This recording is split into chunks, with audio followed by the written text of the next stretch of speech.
വകപോക്കാണല്ലേടാ. അന്ന് എന്റെ പ്രഗ്നൻസിയുടെ കാര്യം പറഞ്ഞത് ആ ടൈമിലാണ് അച്ഛനടുത്ത് പറഞ്ഞത്. ആ സമയത്ത് പറഞ്ഞെന്ന് എനിക്ക് ഓർമ്മയില്ലടാ. കാണണ്ട തന്നെയാ. അതാണ് ഫിറോസ് പറഞ്ഞത് അല്ലേ?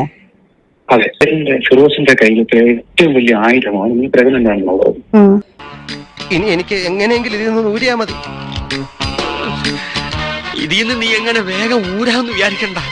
നിന്നെ ഊരിക്കത്തില്ല നീ ഊരുന്നൊന്ന് കാണട്ടാ. 2 മാസം കഴിഞ്ഞപ്പോ പോയി എന്നുള്ളത് സത്യം തന്നെയാണ്.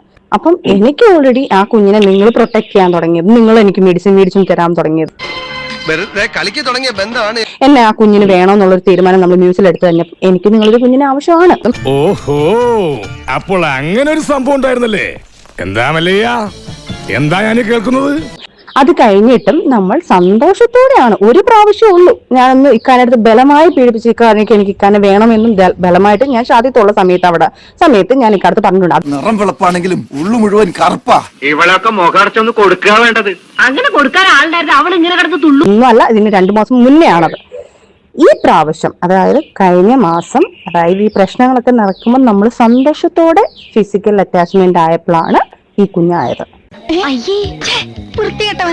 അല്ലാതെ ഞാൻ നിങ്ങളെ പീഡിപ്പിച്ചോ, ഞാൻ നിങ്ങളെ അബ്യൂസ് ചെയ്തോ, നിങ്ങൾ ഇരിക്കുന്ന സാധനം എടുത്തിട്ട് എന്റെ അടുത്ത് വെച്ചിട്ട് എനിക്ക് കുഞ്ഞിനുണ്ടാക്കാൻ പറ്റത്തില്ല. കൂടെ നിൽക്കുന്നവന്റെ കുതികാല് കൊത്താൻ പറ്റുമോ സക്കീർ അലിക്ക്? പറ്റില്ല ബൈ, ബട്ട് ഐ ക്യാൻ. നിങ്ങൾ എനിക്ക് ഉള്ളിൽ തന്നോട്ടാണ്ടായല്ലോ കുഞ്ഞുണ്ടായത്. പോയി ചത്തുടടാ.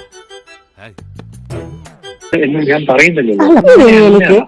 ഇനി റസൂലിക്ക, ഞാനൊരു കാര്യം പറയട്ടെ, ഞാൻ ഒരിക്കലും അങ്ങനെ ചെയ്യുന്ന ഒരു കുട്ടിയല്ല. ആണോ? ഞാൻ അത്രക്കാരൻ അവരെ കൊല്ലാൻ വേണ്ടി ദേഷ്യപ്പുറത്ത് ഞാൻ പറഞ്ഞിട്ടുണ്ടായിരിക്കും, അവര് സത്താലും കുഴപ്പമില്ല, എനിക്കിത് മതി, എനിക്ക് പൈസ മതി. നല്ല ബെസ്റ്റ് മോളാ, ഇതിന്റെ ഒരു വിത്ത് കിട്ടോ? ഞങ്ങളുടെ സൈസ് ഇല്ല. എന്ത് രക്ഷിക്കും? ഞാൻ പറഞ്ഞോട്ടെ, നിങ്ങളെ ഓവർ കുബുദ്ധിയാണ് നിങ്ങളെ ലൈഫിൽ നമ്മളെ കാര്യം വരെ പുറത്ത് വന്നത്. ഇനി എനിക്ക് റസൂലിക്ക എത്രയോ നാളുകളായിട്ട് നീ നിന്റെ കൂട്ടുകാരുടെ പറഞ്ഞോണ്ടിരിക്കുന്ന കാര്യമാണ്. എന്ത് പറഞ്ഞോണ്ടിരിക്കുന്ന കാര്യമാണ്? നാറ്റ കേസ്. തൽക്കാലം ആരോടും പറയണ്ട. ആണല്ലോ റസൂലിക്ക, നിങ്ങളെ വൈഫിന്റെ അടുത്ത് പറഞ്ഞേ പ്രഗ്നന്റ് കാര്യം പറഞ്ഞേ പറ്റത്തുള്ളൂ റസൂലിക്ക. ഇനി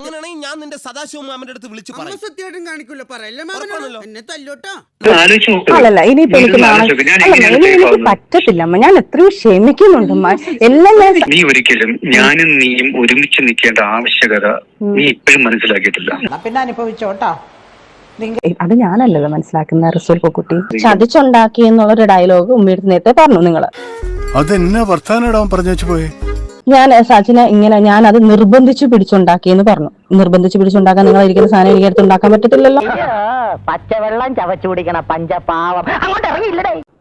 അതും സ്നേഹത്തോടെ നമ്മൾ ഈ പ്രാവശ്യം കാലിക്കട്ടുള്ള വിവാന്തയിൽ നമ്മൾ പോയതും അവിടുന്ന് നമ്മൾ ട്രാവൽ ചെയ്തതും എല്ലാത്തിനും ഉണ്ടല്ലോ, ഇതെല്ലാം ഉണ്ടല്ലോ.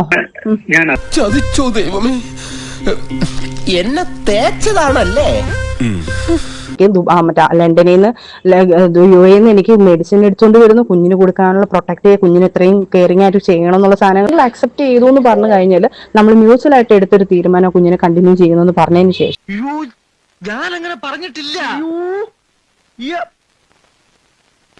അത്രയും കെയറിംഗ് ആയിട്ട് നിന്ന ഒരാള് എന്റെ വീട്ടിൽ നിന്നാലും എന്റെ ഇവിടുന്ന് പറയുമ്പോഴായാലും നിങ്ങൾ എന്റെ വീട്ടുകാർക്ക് പറയുന്നത് അതെങ്ങനെയെങ്കിലും അതിനെ കൊല്ലാൻ നോക്കുക. ഇങ്ങനെ എന്തെങ്കിലുമൊക്കെ പറയുമ്പോഴേ എന്റെ മനസ്സിനൊരു സന്തോഷം ഉണ്ടാവുള്ളൂ. ഞാൻ എന്റെ സന്തോഷം നോക്കിയാ പോരെ. എന്നാലും എന്നോടിത് വേണ്ടായിരുന്നു. എന്നോടിത് വേണ്ടായിരുന്നു.